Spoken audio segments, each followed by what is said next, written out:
Hello, you beautiful people! So, after a pretty long wait, we finally got Hyacine's complete V1 kit, and in today's video, I'm basically going to go over her entire kit in detail, including her basic abilities, her traces, her talent, her light cone, and her eidolons as well. Other than that, I will also give you a quick rundown on her team synergies, especially for the people who want to run her with Castorice and mydei. Before we go on though, if you're planning to pull for any of the new characters, you might want to check out Lubar because on this site you can save up to a total of 23% on all your purchases. To give an example, I'll buy this 3280 Oniric Shard pack for $43, and this same pack costs me about $50 from the in-game shop. You can see that it's cheaper, right? The top-up process is honestly really easy as well because all you need to do is enter your UID in this box and choose your respective server depending on your account. After waiting for a few minutes, I received my jades with the double top-up bonus because it was my first purchase and saved a decent amount of money. Other than HSR, you can top up on Genshin as well using Lubar, and both of these games have quite a lot of 5-star reviews. Lastly, if you use my link which is in the description or the pinned comment, you can get an extra 8% off on top of all the other discounts. Okay, with the sponsor done, just keep in mind that this version is the first version of her kit and changes will probably be made to it, so take all this info with a grain of salt. With that being said, let's begin without wasting any more of your time or energy. So, starting with the very basics, Hyacine is going to be a wind-type unit who follows the path of remembrance, and yes, she is going to be the first healer in HSR who doesn't actually follow the path of the healers. These are her base stats, and just like a classic healer, she is a unit who is going to scale purely on the HP stat. If I have to summarize her kit in like 2 lines, I would say that they basically tried to make a damage-dealing healer just like Lingsha, but unlike Lingsha, this healer does not need Super Break to deal a really good amount of damage. Talking about her release date, she is going to be featured in the first half of the patch, and her banner will ideally go live on May 21st for the Asia and Europe servers, and May 20th for the America ones.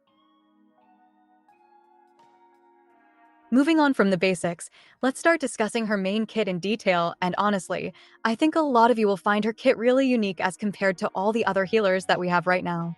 So, just like usual, starting with her basic attack, it's actually really unique because unlike most of the other basics, her basic scales off HP rather than attack, but that's kind of all there is to it.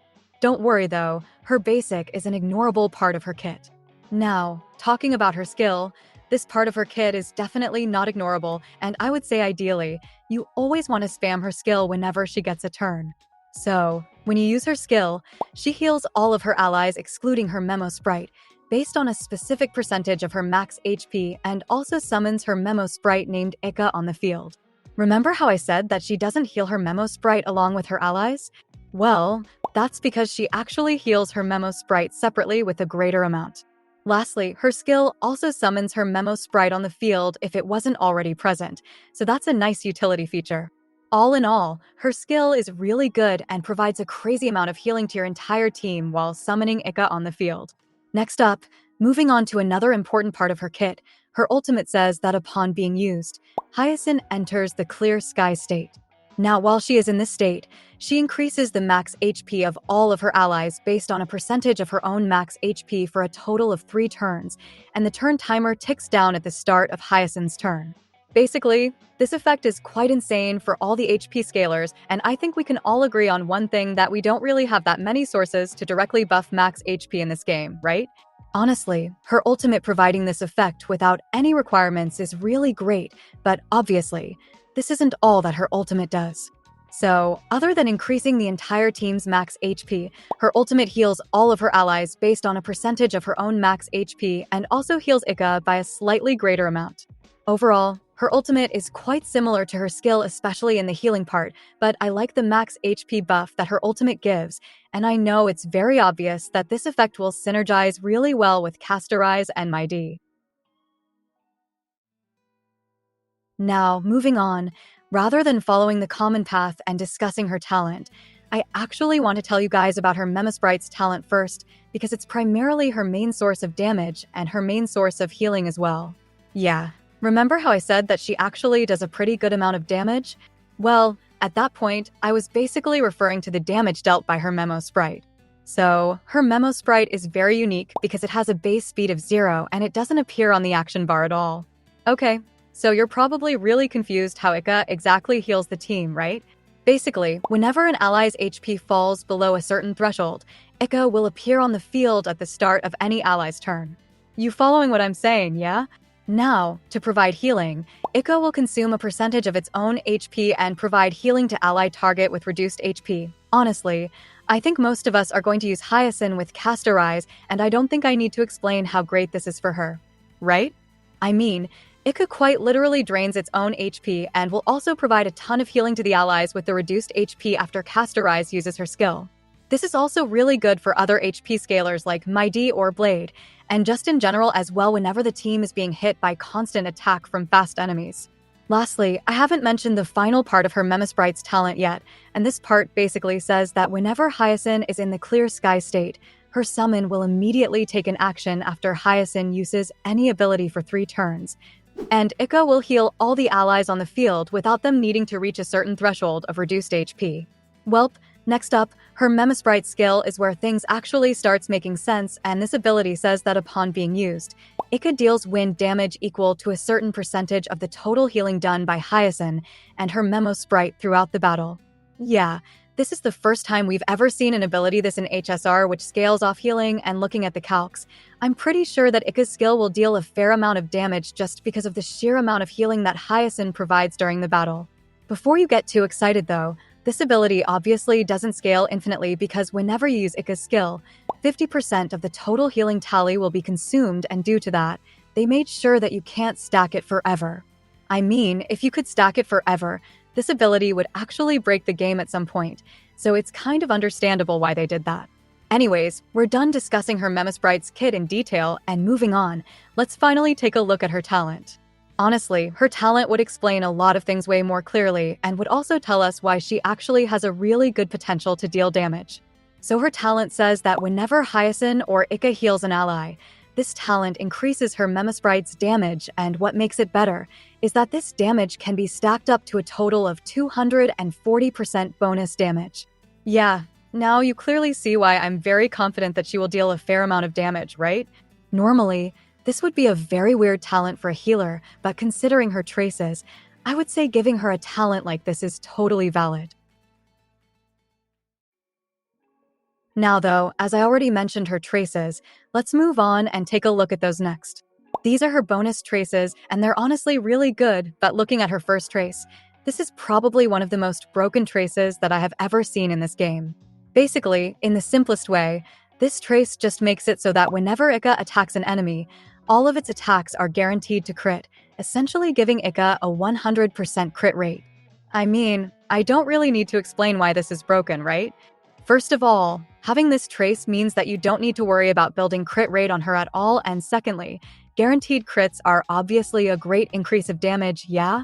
When you combine this trace with her talent from earlier, Hyacine might actually end up dealing more damage than a lot of the old DPS units. Other than the first part, this trace also makes it so that whenever Hyacine provides healing to an ally whose health is lower than 50%, this trace increases her outgoing healing by 25%, making her heals even stronger. Overall, this trace is actually crazy, and at this point, you have probably realized that too. Next up, her second trace is way simpler because it just gives a total of 50% effect resistance to Hyacine, which is just okay. What's great about this trace, though, is that it allows Hyacine to dispel one debuff from all the ally targets whenever she uses her ultimate or her skill. Honestly, when I discussed her early kit in one of the older videos, I know that a lot of people wanted her to have a cleanse in her kit, and well, I guess your wishes got heard, and now she does have a pretty nice cleanse in her kit. Lastly, just like her first trace, her final trace is also kind of crazy. So, as we already know, Hyacine is pretty fast, and her relic set and her planar set also give her quite a lot of speed, along with her light cone also providing her with some extra speed stats. Now, all this speed is used for her trace, which converts extra healing into outgoing healing boost for every speed point above a total of 200 speed. Other than that, this trace also provides Hyacine with an extra 20% max HP for reaching the 200 speed requirement, which is really nice. Maybe a funny point, But this trace of hers can provide a total of 200% extra healing bonus at its maximum value, and if you haven't figured it out yet, getting this 200% extra healing bonus means that your Hyacine needs a total of 400 speed. Yeah, sounds crazy, doesn't it? I wonder why they made the maximum cap so high, and it would be insane if she can actually reach that speed at some point to max out this trace. Alright though, with that, we've covered all her traces, and lastly, let's take a look at the final topic of this video, which is her light cone. So firstly, her light cone increases the wearer's speed, and whenever the wearer uses any ability, it consumes the HP of all the allies present on your team. Honestly, this is amazing not only for Castorice, but mydei and anyone else who might scale on HP manipulation shenanigans in the future. Other than this, her light cone also buffs the team as well, increasing the damage taken by enemies whenever the wearer's Memosprite uses a skill, and this damage buff lasts for a total of 2 turns. As for the final part, her light cone also deals a bit of damage, and yeah, I know this is the first time a light cone has done this since Bailu's light cone all the way back in patch 1.0. Basically, her light cone deals additional damage based on the amount of HP that it consumes from your team. Overall, this light cone is probably one of the best and most unique signatures that we have right now, and I would definitely recommend saving up for it if you can. Well, with that, we're totally done discussing Hyacine's kit in detail. Overall, I would say her kit is like a breath of a fresh air, especially for a sustain kit, and the fact that she can dish out so much damage makes her kit even better. I want to know though, how do you guys feel about her overall kit? I will give a quick summary on her eidolons in the pinned comment because it wasn't necessary to include them in the video, so do remember to check that out as well. Also, if you ended up watching until this point, I'm guessing you liked my video and you should consider subscribing as well. With that being said, I will see you in another one.